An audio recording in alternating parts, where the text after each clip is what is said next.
for you. Why Gandarbal and Budgam? Why two constituencies? Probably because I think it's important after what happened in the Baramulla parliamentary election for the party to show that we are a winning party and that we can win even in sort of difficult circumstances. Budgam was part of Baramulla parliamentary constituency when I lost. So I think that's an important part of it. And Gandarbal I've represented as an MLA for 6 years when I was Chief Minister. Everybody. My grandfather, my grandmother, my father. So it was a natural choice. So you don't want to leave one, but you want both. You want to contest from both. I want to win both. But was that a sense of insecurity? No. No, in fact, it's the opposite. Okay. It comes from wanting to show that we can win a seat, an assembly. Look, I can't fight the Baramulla parliamentary seat again, but I can at least fight a part of that Baramulla seat, just to show that this is not what it's all about. Okay. Yesterday I saw a visual which for me it came as a surprise. I've seen your campaigning over the years when you took off your cap in Gandarbal and said, vote for me, my izzat and things. That was a different kind of an Omar compared to a couple of years ago. What's changed? I'm older. I'm older. I'm less given to sort of angry campaigns. I think it's also reflective of the sentiment in this election. And it's not about, when I talk about respect, when I talk about that feeling, it's not just about mine. It's about the entire Jammu and Kashmir, which feels that their voice was disrespected, that their voice wasn't heard, that nobody has bothered to give any sort of ear to their sentiment and feeling. And this election is about seeking to restore some of that lost respect or that respect that was taken from us. So what I did was perhaps symbolic of this fight being about that respect. It's about everybody's caps, it's about everybody's turbans, it's about everybody's respect. And that's what National Conference is fighting for. But you're not given to making emotional appeals. You're not, at least in the past, you haven't been. It's well, more your dad's style, right? That's sort of been used against me, that I'm almost robotic, that I'm unemotional, that I don't connect. That's not actually who I am. Obviously, we all have emotions at various levels. But you're not that kind. You don't exhibit them, at least. You're not. That as somebody today reminded me that my father is Kashmiri, my mother is British, and sometimes the sort of stiff upper lip British side wins over. Which is perhaps the wrong side. At least in Indian politics. Politics is about emotion. And more so this one. This election is taking place on the back of so much that has happened to Jammu and Kashmir. So it's just, it wasn't planned, it wasn't thought about, it wasn't discussed, it wasn't sort of war roomed or war gamed or anything like that. It's just something that happened. It was spontaneous and that's it. So this, what we saw was Engineer Rashid standing against you when it was Lok Sabha. Now you have that Freedom Chacha, Azadi Chacha, Sarjan Barkati. Has he filed? That's what people are saying, that he will I haven't heard whether he's filed yet. So if everybody seems to be saying that there several candidates will be fighting against you in order. No, isn't it? Engineer Rashid was I would have put it down as a coincidence. I would have put it down as maybe the natural choice because Engineer had fought in 19 as well. Engineer had in the past been an elected MLA from the area. I don't know whether Barkati has filed yet. But if he does, then how come? Why Gandarbal? What is the connect? Then questions start sort of creeping up. Was Engineer all that it appeared to be, or was this part of some grander design? I don't know. Let's see. Is there? I don't know. Well, look, so at the moment, Barkati is at the moment Barkati is a rumor. Okay. It's a rumor that got a little bit of credence with a couple of national newspapers splashing it as the gospel truth. But we only have a couple of hours more for nomination filing. It's now almost 12 o'clock? Yeah. Nominations close at 3. So in 3 hours we'll know whether Barkati has filed or not. And if he has, so be it. We'll deal with it. I'm going to quote a statement of yours from 2024 July, where you said the people of J&K deserve better than a powerless rubber stamp CM who will have to beg the LG to get his or her peon appointed. They do. They absolutely do. So now when the step to that, look, we are not talking about the Chief Minister of Jammu and Kashmir right now. We're talking about the Assembly of Jammu and Kashmir. Correct. So right. if you... And this is not the Assembly we want. This is not the Assembly we deserve. But this Assembly will lead to that Assembly. Now, I understand, and this is where perhaps in politics it's always better to leave wiggle room. I was emphatic about not fighting the elections, and my first instinct was not to. But people whose wisdom I respect, people whose judgment I respect, and even strangers who have found my email address and written to me, strangers who have come across my telephone number and sent me messages on WhatsApp saying that, look, I'm a voter. If you don't trust the Assembly of Jammu and Kashmir, how are you going to ask me to vote for it? If this Assembly isn't good for you, why is it good for me? Why is it good for your colleagues but it's not good for you? And that actually caused me to sit back and think, they're right. If I don't believe in the Assembly of Jammu and Kashmir, then I have no business asking the people of Jammu and Kashmir to vote for that Assembly. Now, I'm not satisfied with this Assembly. This Assembly in no way reflects what the Assembly of Jammu and Kashmir should look like.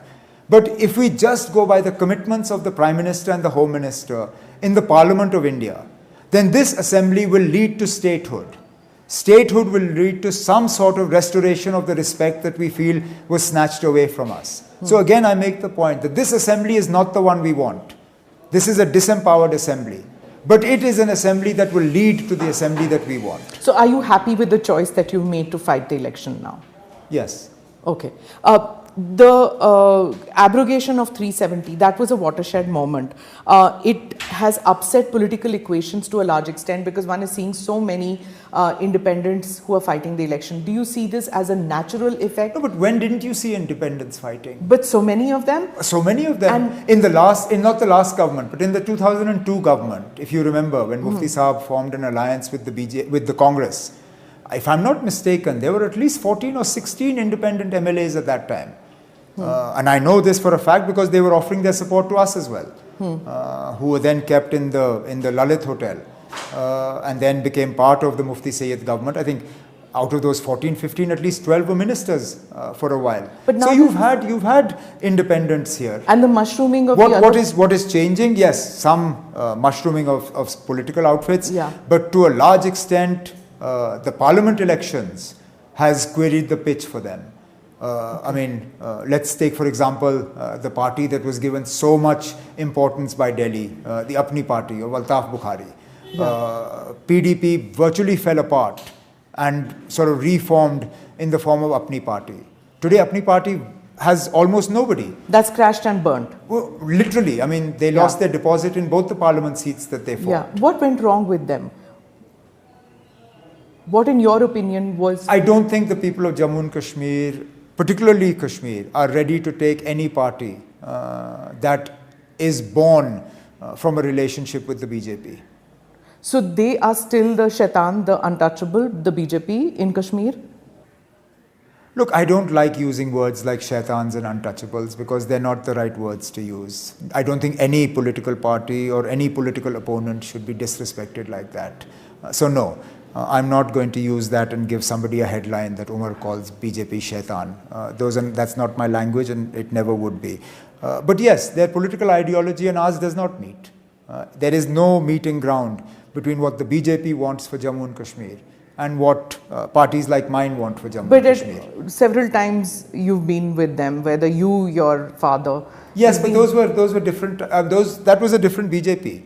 That was a BJP that talked about Insaniyat, Jamhuriyat, Kashmiriyat. That was a BJP whose Prime Minister went to the LOC and said we can change our friends but we can't change our neighbors, and that Pakistan will always be a neighbor and therefore we need to look to normalize relations. That was a BJP whose Prime Minister got into a bus and went to Minar-e-Pakistan. And yet the country got a bloodied nose after that with Kargil. So yeah, but then we also bounced back from that. Was it pragmatic to do that? Of course it is. I mean, your neighbors are not going to change. We got bloody noses even after Prime Minister Modi descended surprisingly for a wedding there. We got bloody noses after he invited Nawaz Sharif for his swearing in. So he too had rose-tinted glasses on. But again, your neighbors are not going to change. All you can do is try and change their attitudes towards you. Now, I'm not for a moment suggesting that we can slip into a dialogue right this moment. But if somebody can tell me there is an alternative to trying to normalize relations, I'm more than willing to listen. Because it's there even in your manifesto. You talk about normalizing relations and opening a dialogue. Your father has also mentioned that there is no option but to talk to Pakistan in order for peace to be there in Jammu and Kashmir. Is that still the case? Do you still feel that? Because it kind of gives muscle to Pakistan to have the Abdullahs all the time talk about the fact that without talking to Pakistan, normalcy cannot come in. That's okay. Well, Pakistan hates us. When has Pakistan ever liked the National Conference or the Abdullahs? No political party has been targeted more by the terror in Jammu and Kashmir than the National Conference. This office you are sitting in has seen thousands of our colleagues killed during the course of militancy.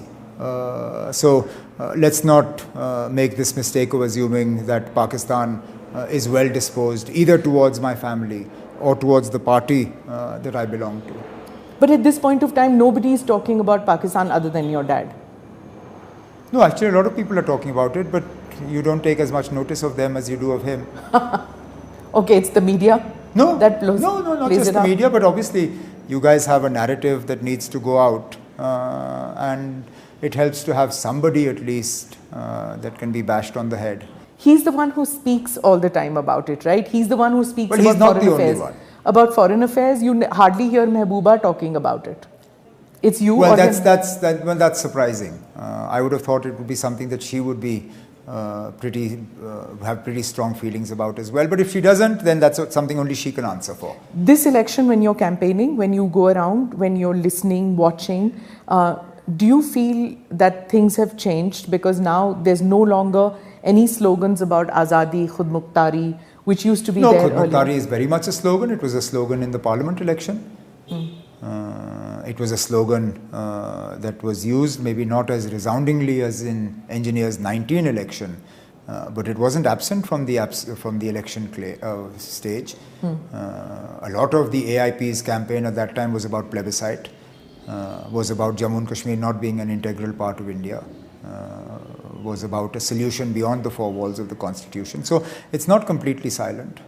And that desire for secession is still very much around, or is it muted for fear? Well, you don't hear it as much. Now, why it's muted can only be explained by those who used to speak about it. Now, the National Conference is a political party that, for whatever disagreements you may have with us, has never looked for a solution beyond the four walls of the Constitution.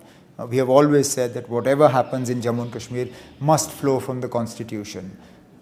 So it's not for me to answer why those voices that were in disagreement with us are now heard far less than they used to be. Are they biding their time, you feel? I again can't say.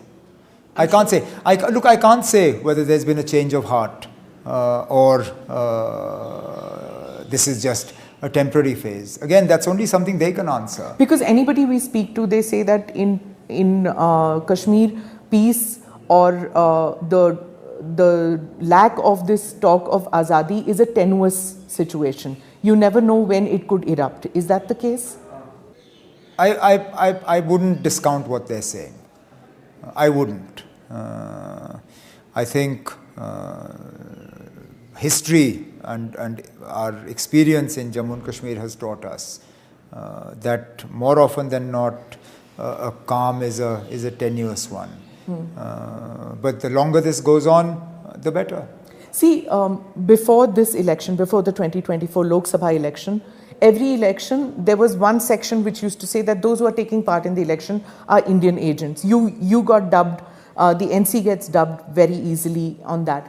Did you see a reduction of that kind of conversation happening, and are you seeing it in this election? Well, actually those who were saying this are today themselves willing to come forward and participate in elections.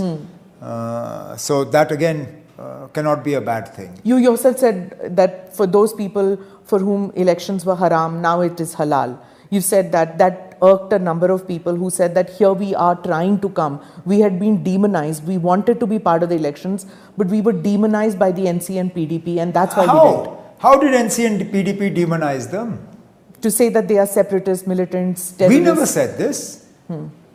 We never fed them an agenda. We didn't give them slogans. We didn't ask them to actively boycott elections. Come on, you can't rewrite history. The least you can do is own up to it. The fact is that there were organizations here that actively campaigned to stop people from coming out to vote. Can we deny that? A lot of those leaders are still alive today, who the moment elections were announced, the first thing they did was issue a statement saying that this election must be boycotted because elections achieve nothing. Our goal is an independent Jammu and Kashmir. So the narrative of the young lot who are now taking part in the election is that it was the NC and the PDP which used to back-end these boycott calls so that you have a low electoral turnout, and low electoral turnout would mean either the NCP or the PDP wins the election every time. How? I mean, we won seats with high turnout. I mean, low turnout, a handful of seats, particularly in Srinagar and areas like that, yes. But let's look at North Kashmir. Always a respectable, healthy turnout. Areas around Srinagar, in Budgam, in Ganderbal, a healthy turnout. Still, National Conference won. Okay, last Parliament election, you had by far the healthiest turnout. Which is why we lost one, yeah, but we won two. We won two. Those elections weren't boycotted. I'm talking about the previous elections. No, but then by the logic you're using, we should have lost all 3 seats in Parliament. Okay. We should have. But you're not happy with the result, obviously, in the 2024 elections. Who's happy? I mean, point out one person to me who, after losing an election, says, "Oh, great, I'm glad I lost." Obviously, nobody's happy losing. Yeah. Okay. I want to ask about the alliance that came about between you and the Congress. Was it difficult? Did you have to compromise as far as the seats are concerned? Well, look, all alliances are a compromise. We were preparing and had prepared candidates for all seats. I'm not sure whether Congress had done the same, but I'm assuming they would have done. We have obviously surrendered seats that we had people ready for, that we believed we were in a good position to, I won't go as far as to say to win, but at least put up a really good fight. But yes, in any seat sharing, you have to surrender seats, and we did. Okay. There are some seats where it seems to be like a friendly contest kind of a situation. Why that? Why not we couldn't pull agree. out? We couldn't agree. Okay. But the alliance, having an alliance, was too important to let 5 or 6 seats jeopardize the whole thing. And therefore, look, we could have ended up with a Madhya Pradesh type situation where the Congress just went completely alone because they couldn't agree on 6 or 7 seats to the Samajwadi Party, etc., etc. But that would have been futile. Is there a meeting of minds as far as an agenda is concerned, a common agenda in a post-poll situation where if you and the Congress comes to power, are you together on the same page? Look, a post-poll agenda is always worked out post-poll. So you don't expect either the National Conference or the Congress to start diluting its manifesto before the first vote has been cast. So obviously the National Conference, our candidates, will go out and fight on our manifesto. We don't expect the Congress to fight on ours. And similarly, the Congress will go out with their commitments and promises. They won't own ours. Post-poll arrangement will obviously depend on post-poll scenario. Because when you are campaigning, you're talking about local issues, you're talking about not the state, the UT issues now. Whereas when Rahul Gandhi campaigned, he made it seem like a little bit of a national issue. Because he said... Look, he's a national party. He will talk about national issues. He has representation all the way to the east and the west, all the way down to the south. Kerala, yeah. Okay, in probably soon, his sister will be fighting a parliamentary election from Kerala. The be-all and end-all of my political existence ends at Lakhanpur. The moment you cross into Punjab, I have no locus standi. So I have no reason to talk about issues that go beyond Jammu and Kashmir. What he said was that in one of his speeches, he said that humne Raja ko hataya and the BJP has brought a king and he has his subjects. So the contracts, the work, everything is being given out to Bahar ke log. Is that how you see it too? He's not wrong. He is not wrong. You'd be hard pressed to go into offices today and find people in important positions who you can actually talk to. Who understand you, who you understand, who know the geography of Jammu and Kashmir. Contracts are given to people from outside. Businesses are sought to be handed over to people from outside. You're selling off prized assets of yours for reasons that I don't understand. What assets? The Centaur Hotel, for one, is being given to an industrialist from Bombay. You're looking to get rid of the club in Pahalgam. You're looking to get rid of JKTDC huts in Pahalgam. And all of this is being rushed through so that you can try and do it before an elected government comes into office. You were trying to rush through the lithium mining so that you could probably keep one of your friends happy before an elected government comes here. Contracts for toll collection on highways. Nobody is from here. Mining of sand from rivers. Largely outsiders. Look, it's not without reason. Look, I mean, again, this narrative was sought to be created that 370 was something that Kashmiris loved and Jammuites hated. It's not without reason that the BJP's vote share in Jammu shrunk drastically in this parliament election. The margins of victory for both candidates in Jammu and Udhampur are half of what they were in the election in 2014. If 370 was a Kashmir-specific issue that Jammu was happy to see the back of, you should have seen margins in Jammu jump in favor of the BJP. But you haven't, because the narrative that has sought to be created around 370 was false. And the people of Jammu and Kashmir have not benefited from it being written down. And Jammu, you feel that this time is going to be the Congress which will score more than the BJP? I'd like to think so. I know for a fact that the Congress will do better than a lot of people expect them to do. Look, there's a lot of simmering anger in Jammu. On an issue as simple as the Darbar move, people are unhappy. You basically crippled the economy of Jammu when you shut down the Darbar move. Jammu economy depended a lot on government employees coming from Kashmir in the winter. They spent a lot of money there. They hired accommodation. For 6 months, the place boomed. You talk about tourism. How much of that tourism actually goes to Jammu? Almost nothing. Because the train takes yatris directly to Katra.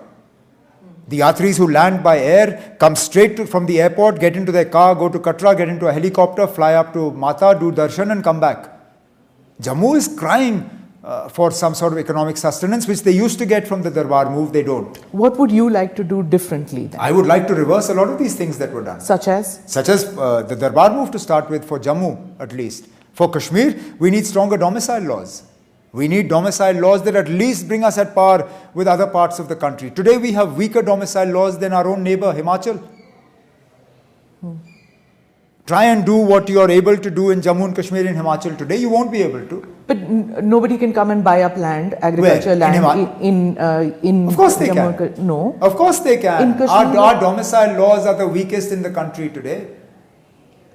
This is what was said when Article 370 was taken away, where Dr. Abdullah said that यहाँ पर Gaza की स्थिति हो जाएगी.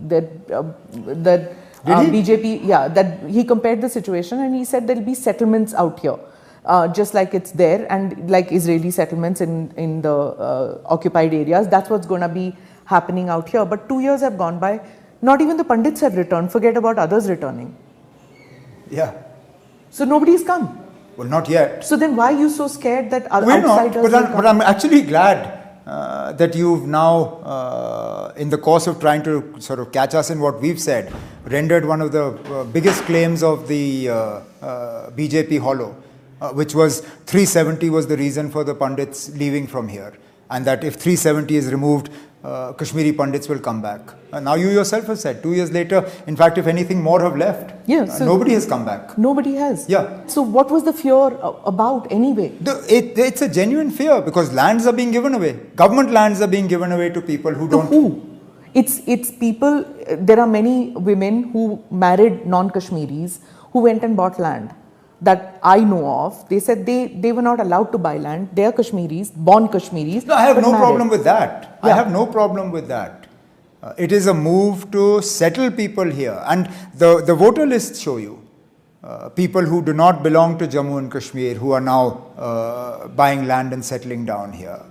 Why would anybody want to? Because of the fear of this, that they will not have any rights. It could go back to the situation where they didn't. Why even the Look, nobody is saying that people should not have rights. We are saying we should have the first right over our own land, over our own water, over our own rivers, over our own resources. What is wrong in that? If you give the first right to people in other states, why not here? Let's make a very simple comparison. So who has rights? Let's make a very simple comparison. Right. Are you in a position to buy land in Ladakh today? No. You're not. Why? Because of the protected area. So right. same thing here. So why? No, you are. You can buy land here. You can buy land in Jammu and Kashmir today. But you cannot buy land in Ladakh. We were born of the same territory. We were split from the same state. We had the same protection of 370 removed from us. Why is it that today Smita Prakash cannot go to Ladakh and buy land to settle? But if today you were to go to a dealer and identify a plot of land and put the money down, that land would be notarized and transferred to you. Similarly, Omar Abdullah can buy in Gurgaon. Omar Abdullah can buy. So you are a Kashmiri, you can buy land anywhere in the country, right? Other than the protected areas, which is you can't buy in Nagaland if you go. You can't buy in Himachal. So why? Yeah. So if you want that. Look, if it is one rule for the entire country, then don't have protected areas, no? And why should we not be protected then? Okay, so don't have protected areas would also mean don't have special status. So don't then, but then don't have it for anybody. How do you explain just taking it away from us? Ultimately, what you gave to them was also a sovereign commitment, whether in the form of 371, ABC, etc. Why take it away from us? So, as far as I recall, that whether it is the Northeast, some states in the Northeast, it was to preserve the balance of culture, So do we not deserve to have our culture protected? हाँ तो फिर the same can be of Kerala. तो करिए, किसने रोका आपको? कहने का मतलब मेरा सिर्फ इतना ही है कि if you are giving protected areas and special status, then why did you feel the need to take away ours? Okay, either look, when you say one country, one rule, you can buy land in Gurgaon, you can buy land here, then it should be the same rule for everybody. But if you have areas of protected status for cultural reasons or whatever reasons, then explain to me why we did not deserve the same if it was given to us at the time of accession. So you were in government, na, Umar Saab? Why didn't you do it when you were there? We didn't take it away, you took it away from us. We were not in government when it was taken away from us. All that was done to us was done without the permission of the assembly. You split Jammu and Kashmir into two parts and made us into a union territory. Who was asked? Who was consulted? What exercise did you do to determine whether the people support this or not? None.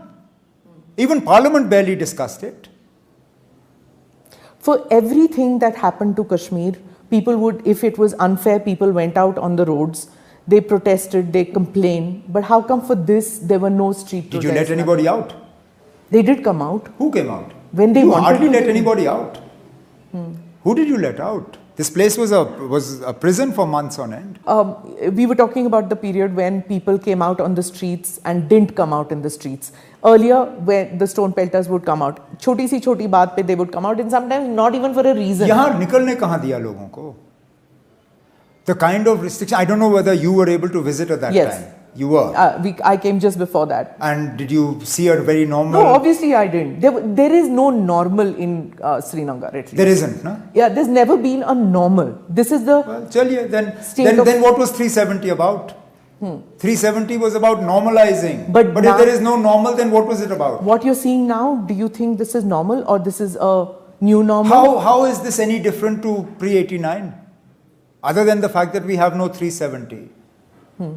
So, I mean, this is the problem. When I ask that ultimately what was 370 about? Because if it was about bringing us at par with the rest of the country, you haven't. You still have sort of areas of special status. You only took ours away. And I'm sorry, again, I mean the government of India took ours away. Okay, so leave that aside. It wasn't about restoring democracy because the government of India has kept this place as a totally undemocratic, central-ruled protectorate for the last 5-6 years. So it wasn't about that. It wasn't about governance and development because we've seen none. It wasn't about Kashmiri Pandits coming back because in your own question you've said that nobody has come back in the last 2 years. They are not They're sure. not. And then, so it wasn't about normalizing because, again, Kashmir is not normal. So then what was 370 about? So in your manifesto, you talk about bringing back the Kashmiri Pandits with keeping their dignity or something. That's the term that you use. How do you plan to do that? By doing what we started doing with Dr. Manmohan Singh's government. Which is? Encouraging them to come back by taking care of their economic needs and their security needs. Putting them in camps? No, absolutely not. There is a reason why that accommodation is called transit accommodation. It is transitory in nature. You come there, you stay for a while, you settle down with your job, and then you find place to stay. And a lot of Kashmiri Pandits actually moved on from transitory accommodation. They actually moved into areas and started staying. Imagine that they couldn't find it. They couldn't find the strength to trust an LG appointed by a BJP government. Would they trust? Look, I don't expect them to trust my word. I would expect them to trust our deeds. If we are able to create a sense of security that we had done when they started coming here and picking up these jobs and working, I believe we can reverse some of the sort of setbacks that we've had in recent years. You know, I want to come to something which is a hot topic these days, which is the IC-814, the movie which was the series which has come on Netflix, and there's a lot of conversation which is happening back and forth on this, whether the depiction which has happened in the series is correct or not. In that, there's a small portion in which your father is protesting and saying that I don't want to release the terrorists, and I don't, especially Latram, he said ki usko to nahi chhodna and things. And then Mr. Dullat, who was the raw chief at that time, he said, he went on Veer's show and he said that this happened. I went to talk to Dr. Saab and he refused and he said, I will resign. Then he says, I went with Dr. Saab to the governor, and I think it was Gary Saxena then, and he went to the governor and said that I want to quit. And then they said, okay, fine. And he said that we got the scotch out and then we talked about it and said that, look, there is no option. We have our citizens in the aircraft. Your father did say that the state would pay a heavy price for it. This is the second time my father was forced to release people. With Rubaya Saeed. Exactly. And the families of the hijack victims, they used the Rubaya Saeed incident as the benchmark. And rightly so. They said when you could release terrorists for a home minister's daughter, is our family not precious?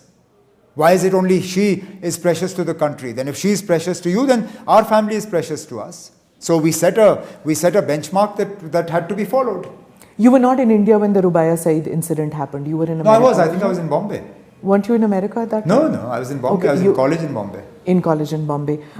When you look back at the decisions that your dad took at that stage as Chief Minister, do you think he had an option?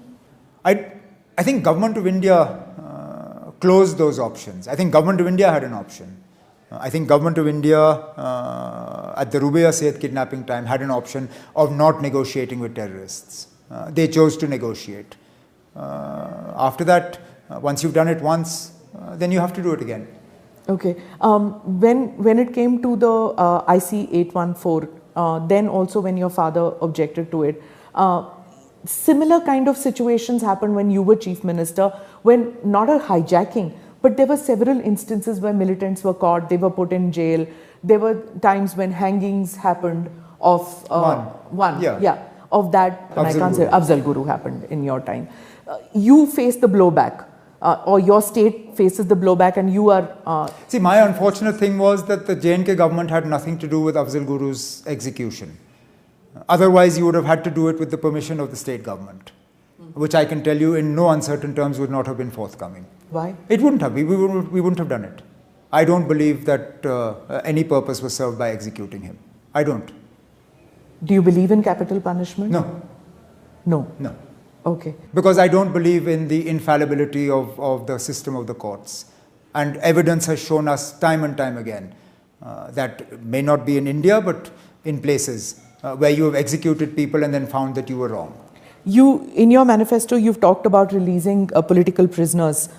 Can you tell me who you mean in this? Those who have been unfairly detained over the last few years. Your opponents say that some of them were put in by your administration. They're still languishing there. Well, then why weren't they freed?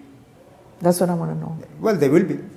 And these will include the OGWs also? Do you feel that they are... Look, don't get into specifics. That's for an elected government to do.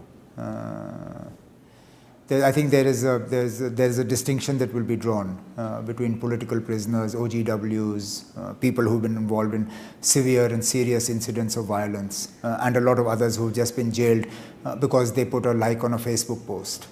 There are any number of people who today are facing the brunt of the administration simply because they've expressed a view on social media. Okay. Let me go back to the period when you were Chief Minister, when it was 10 years ago. It really seems just the other day, but there's so much that has happened in the state since then. 10 years ago, when that stone pelting, that was more than 10 years ago, I think 2010, 2011, when the stone pelting incidents happened and the crackdown upon them. When you look back at that time, do you think that you did something wrong, or do you feel that you could have done something better? Any situation that is dealt with that results in people dying clearly could have and should have been handled better. But sadly, what we were dealing with was unexpected in both its intensity and its spread. What is unfortunate, what I feel bad about, is that the lessons we learned and put into place so that we ensured that it wasn't repeated during the term of my government and for the first 2 years of the BJP government, unfortunately were undone in 2016. What happened in 2016 which you feel that was undone? Well, clearly the lessons that we learned in 2010 weren't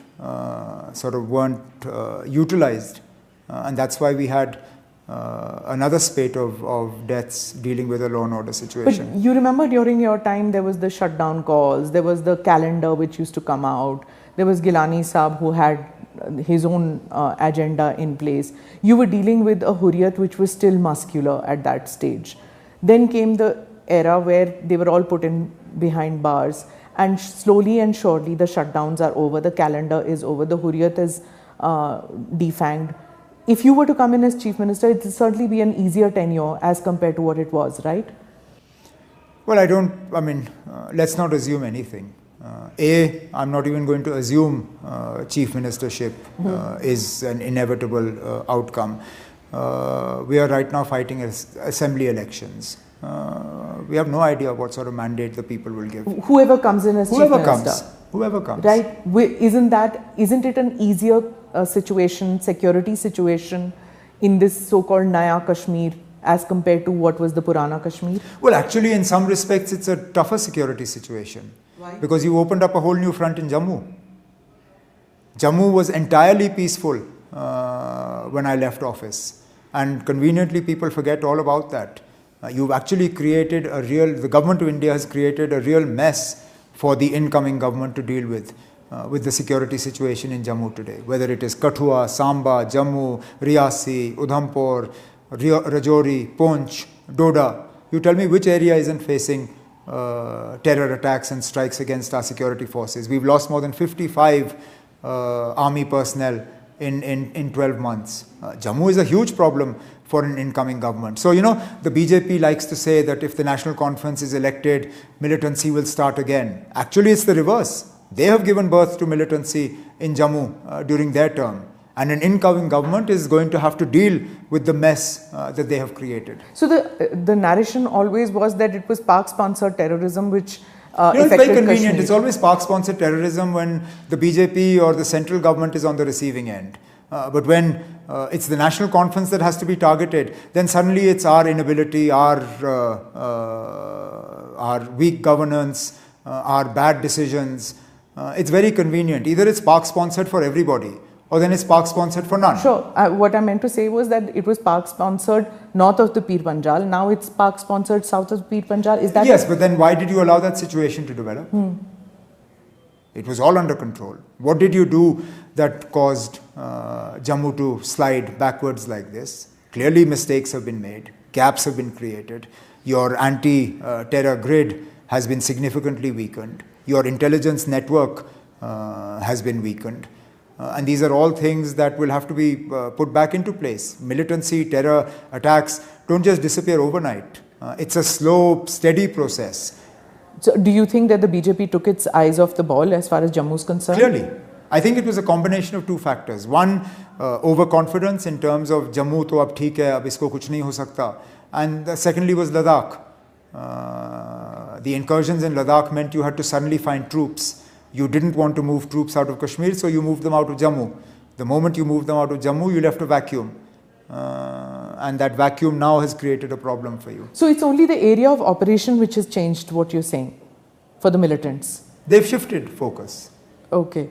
When I was talking about your tenure as Chief Minister, another thing that happened, which you mentioned in another podcast, was about the situation caused due to the floods and your handling of that situation, because your party got blamed, or your government got blamed then for being frozen in action probably, or taking steps which were too little too late. With hindsight, one obviously realizes that a lot of that was very convenient narrative building, because we had an assembly election that was coming up for which the BJP had set itself ab ki baar 45 par.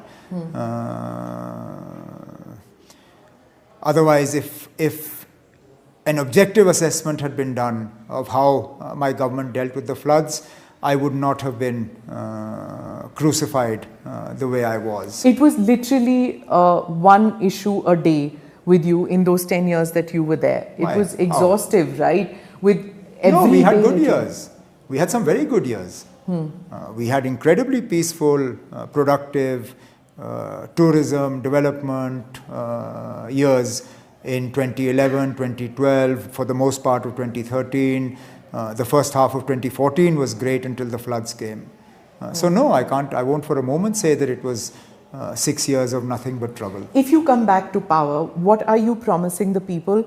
Is it, one, of course, you're talking about restoration of statehood. Are you also talking about fighting to bring back 370?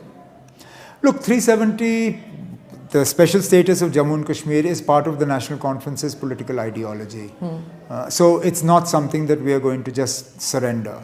That said, we're also realistic enough to know that that's not something this assembly is going to do.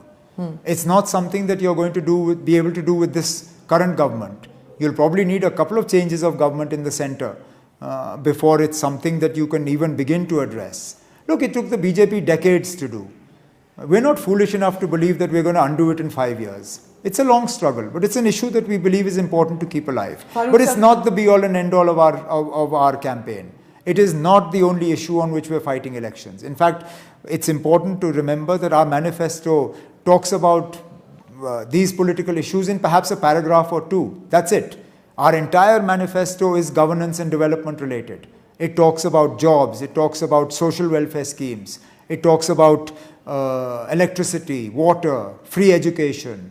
It talks about helping people tide through this crisis of heavy prices and price increases. So there's a whole lot in our manifesto. I know it's tempting to look at just the one paragraph on the politics of Jammu and Kashmir, but that's not what our manifesto is all about. Because even Farooq Saab said that in one of his speeches, he said 100 saal lag jayenge, shayad, to bring back. Look, nobody has a crystal ball that can tell you that it will take you 5, 10, 15, 20, 100 years. Obviously, when he says 100 saal lagenge, he means that it's a long fight. He doesn't mean that exactly 100 saal or ek din ke baad ye ho jayega. Because that's something the parliament... Look, it's indicative. Yeah. It's like a metaphor. You're just saying, that, look, it's a long fight, it's a long struggle. And again, I make the point.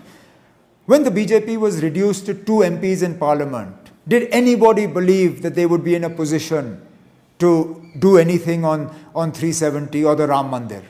But things changed. And it took decades to reach that point. The Congress says it's a closed chapter after the court decision. How do you deal with that? Because the court decision does not close the chapter. Okay. Because if the court decision closed the chapter, then when a 3-judge bench found in favor of 370, not once but thrice, then why wasn't it a closed issue then?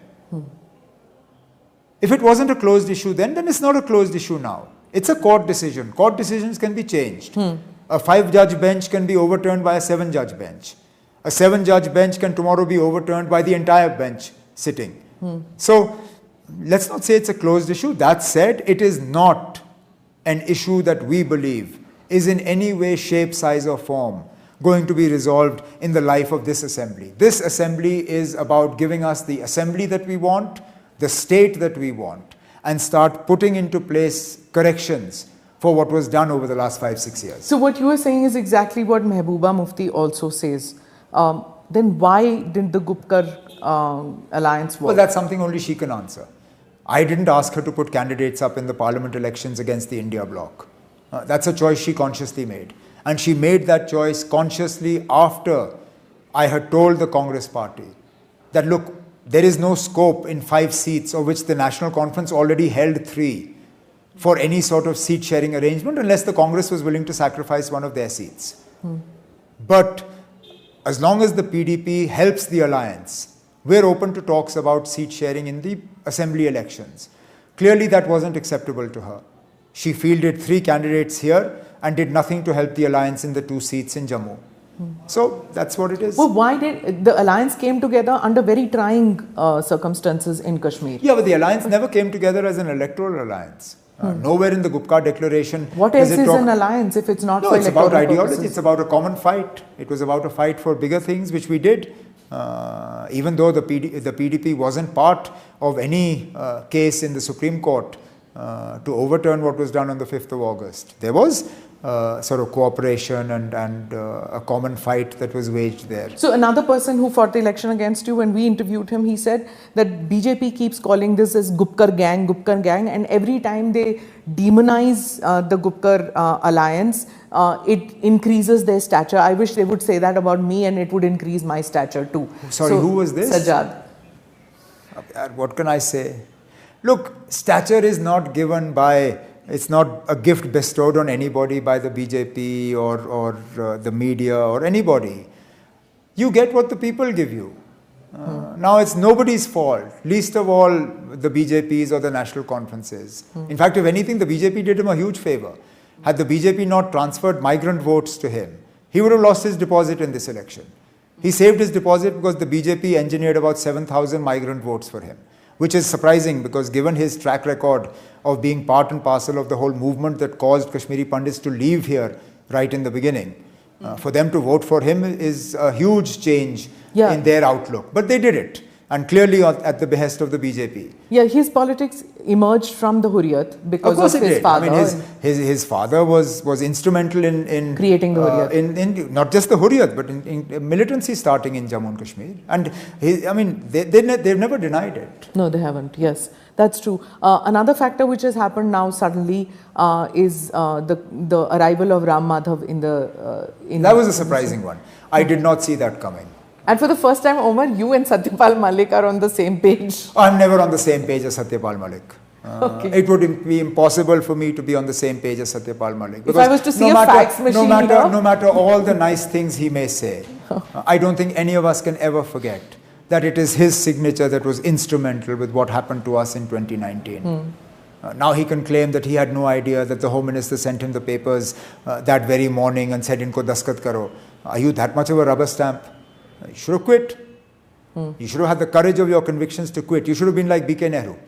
When Indira Gandhi asked B.K. Nehru to engineer the dismissal of my government in 84, he said no, even though he was Indira Gandhi's relative. He said, "I will not do it." And she sacked him and replaced him with Jagmohan. So we have had governors who've had the courage of their convictions. We've had Governor N.N. Vora, who had the courage of his convictions, and many others. Satyapal Malik could have had the courage of his convictions and said, "मैं ये नहीं करूँगा. बाकी आप मुझसे जो भी कराएं, मैं ये नहीं करूँगा." But he did it.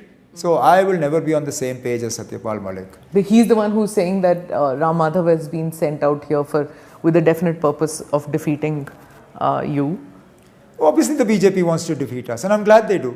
I would be worried if the BJP wanted us to win. No, but the idea, the manner is to set up independent candidates.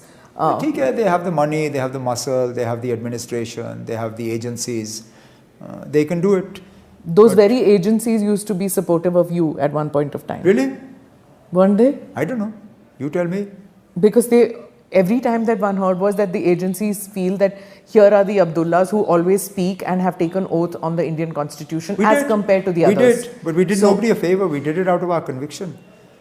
We did it because we truly believed that the decision Jammu and Kashmir made in 1947 was the right one. And that what would flow in Jammu and Kashmir would flow from the spirit of the constitution and the promises made to the people of Jammu and Kashmir. And I still believe that to be true, in spite of what was done to us in 2019. We never did anybody a favor. Ye koi ehsan nahi tha. But the fact is that these very same agencies then used that to detain me in 2019. My PSA warrant said what? That I brought people out to vote against the boycott calls of the Hurriyat. So you punished me for effectively taking a stand against Pakistan and its boycott calls. So well done. What was that like when you were in detention? ठीक है, रात गई. How many months were there? 8+. 8+ months. I saw the interviews that you did after that. It was a complete. Firstly, when you came out after detention, yeah, a lot of people didn't recognize with me. The beard and all. Ye ho kya gaya hai? Like he looks like he's just had some kind of initiation, a religious initiation. Are we going to see the other one, the sneakers and jeans and shirt guy carrying his own bag again? I still carry my own bag. I still wear jeans. Yeah. You still go for a jog? I still do. You still do that. Okay. But what happened then? What was that, the change that happened to you?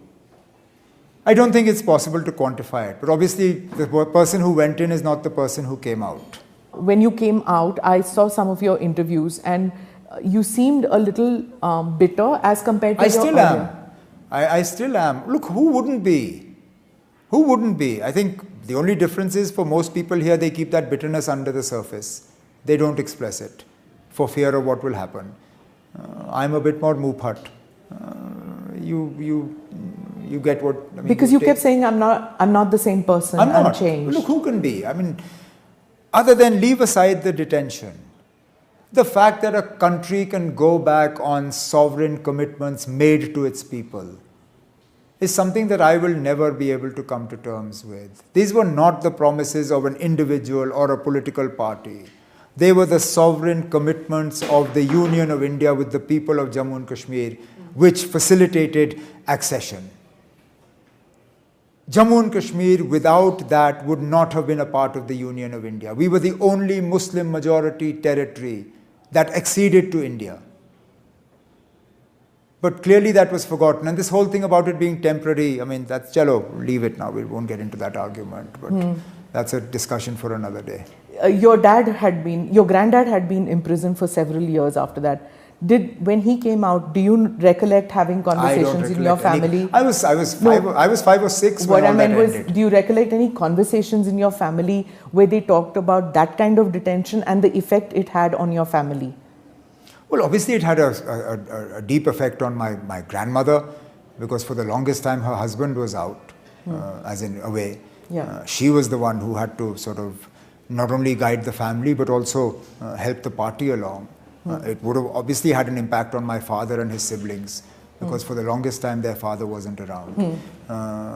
One of the reasons why my father has 2 dates of birth is because my grandfather was in jail when he had to fill his forms, I guess for his matriculation exam.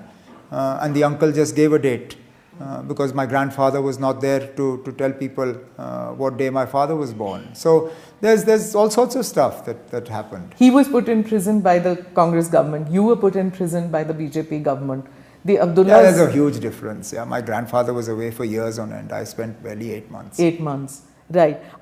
There's this picture which my sister tweeted. Can you explain what was happening out here?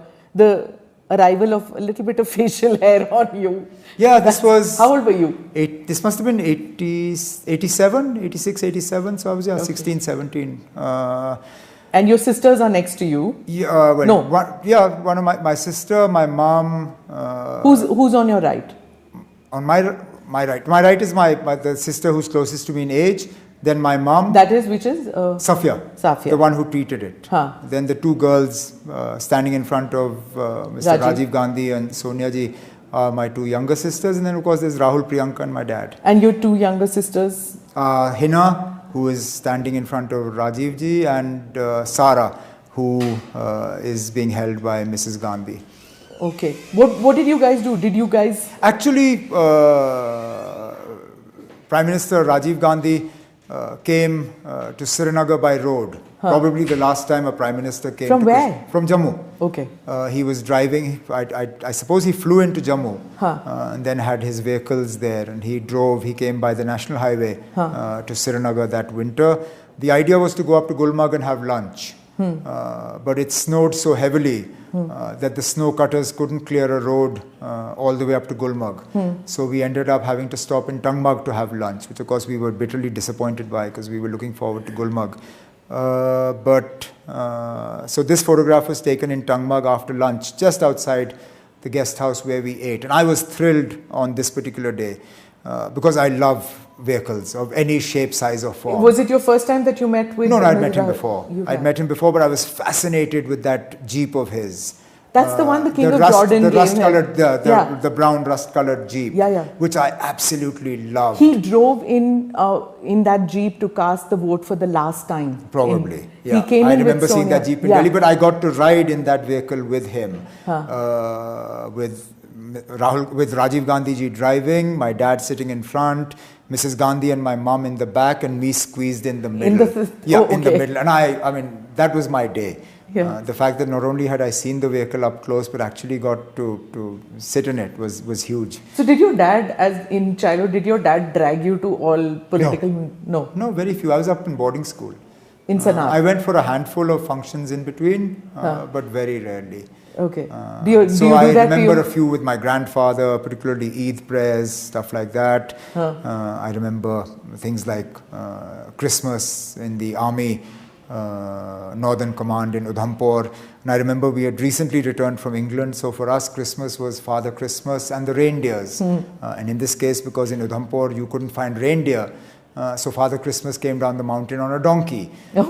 And we found that particularly fascinating. Very odd. But and I remember that because my cousin was petrified of Father Christmas, so howled. But these are strange things that one remembers. Do you take your children for these kind of meetings? My kids are now old enough to make their own decisions, but they do help out. They help out. Are they helping in your campaign? They will. They've made a start. Okay, before I wind up, I have to ask you about this, which made a lot of social media, especially the right-wing handles. They were talking about when the American diplomats came to meet you and met with others. They were talking about how the Americans want to now make inroads into the political system out here again, all over again. Who allowed them to come? Government of India.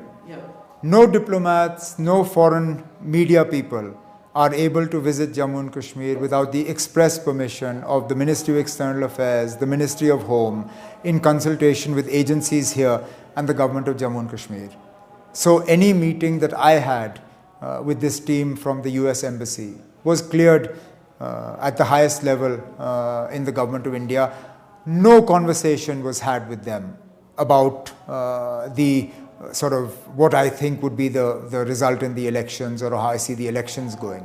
Obviously, we talked about Jammu and Kashmir, about the situation, we talked about the wider Indian context, but that was it.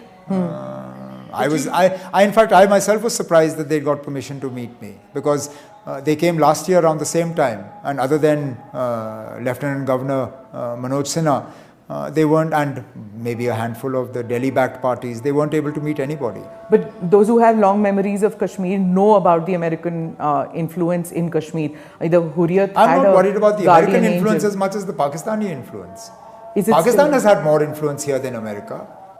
But Pakistan wouldn't have the guts to do what they did if they didn't have the blessings of America, right? In which case, what are we doing with such friendly relations with the Americans? Why don't we blacklist them as well? Aha. No, seriously, come on. If the Americans are so detrimental to our national interest, then our national interest must trump all interest, right? So then we should stop hugging the President of the United States of America. We should stop looking for their adulation. We should stop being so proud of the fact that we address their Congress. MOS, Omar, so then that there has to be some pragmatism as far as exactly. international So relations are then concerned. what is wrong with them coming here and meeting us? It's pragmatic. Right. Oh, okay. It's pragmatic. All right. At any point of time, would you have preferred to be in the Lok Sabha or in state? If you had a choice. I always have a choice. Ultimately, whoever fights an election does it out of their own choice. Nobody can hold my hand and get me to sign a piece of paper. So if I'm fighting an assembly election, I'm doing it by choice. Now, I don't even know if I had won Baramulla, because now it's hypothetical.